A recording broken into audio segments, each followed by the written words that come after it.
рӯзи 27 сентябри соли 2021 тахминан соати 5:20 ронандаи автомошинаи тамғаи Opel Astra Шоазизов Шарифбек Киромович, соли таваллудаш 1991, сокини ноҳияи Дӯстӣ, ҳангоми ҳаракат аз самти шаҳри Бохтар ба самти ноҳияи Дӯстӣ дар шоҳроҳи мошингарди Душанбе 5 поён воқеъ дар ҳудуди ноҳияи Ҷалолиддини Балхӣ аз уҳдаи идораи воситаи нақлиёт набаромада ба пойдевори бетонӣ бархӯрда автомошинаро чапа намудааст. Дар натиҷа ронандаи автомошинаи мазкур ҷароҳатҳои гуногуни ҷисмонӣ бардошта дар беморхона бистарӣ гардида, мусофири дохилии автомошина Ҳайдаров Амирҷон Ҷалолович, соли таваллудаш 1992, сокини ҳамин ноҳия, ҷароҳати вазини ҷисмонӣ бардошта дар ҷои ҳодиса ба ҳалокат расидааст. рӯзи 27 сентябри соли 2021 тахминан соати 1:30 ронандаи автомошинаи тамғаи Toyota Harrier Сайфалиев Файзалӣ Сайфалиевич, соли таваллудаш 1978, сокини ноҳияи Дӯстӣ,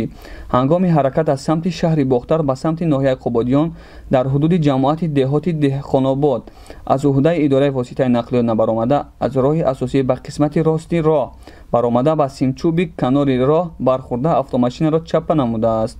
Дар натиҷа мусофирони дохилии автомошинаи мазкур Давлатов Баҳромиддин Мамасобирович, соли таваллудаш 1986, сокини ҷамоати деҳоти Навзамин Шерхонов Комрон Достиевич, соли таваллудаш 1996, Шарипов Дусмурод Тошматович, соли таваллудаш 1980, сокинони ҷамоати деҳоти Деҳқонобод ва ҳудуди ронандаи автомошинаи мазкур Сайфалиев ФС дар ҷои ҳодиса ба ҳалокат расидаанд. аз рӯи ин ҳодиса таҳқиқот идома дорад.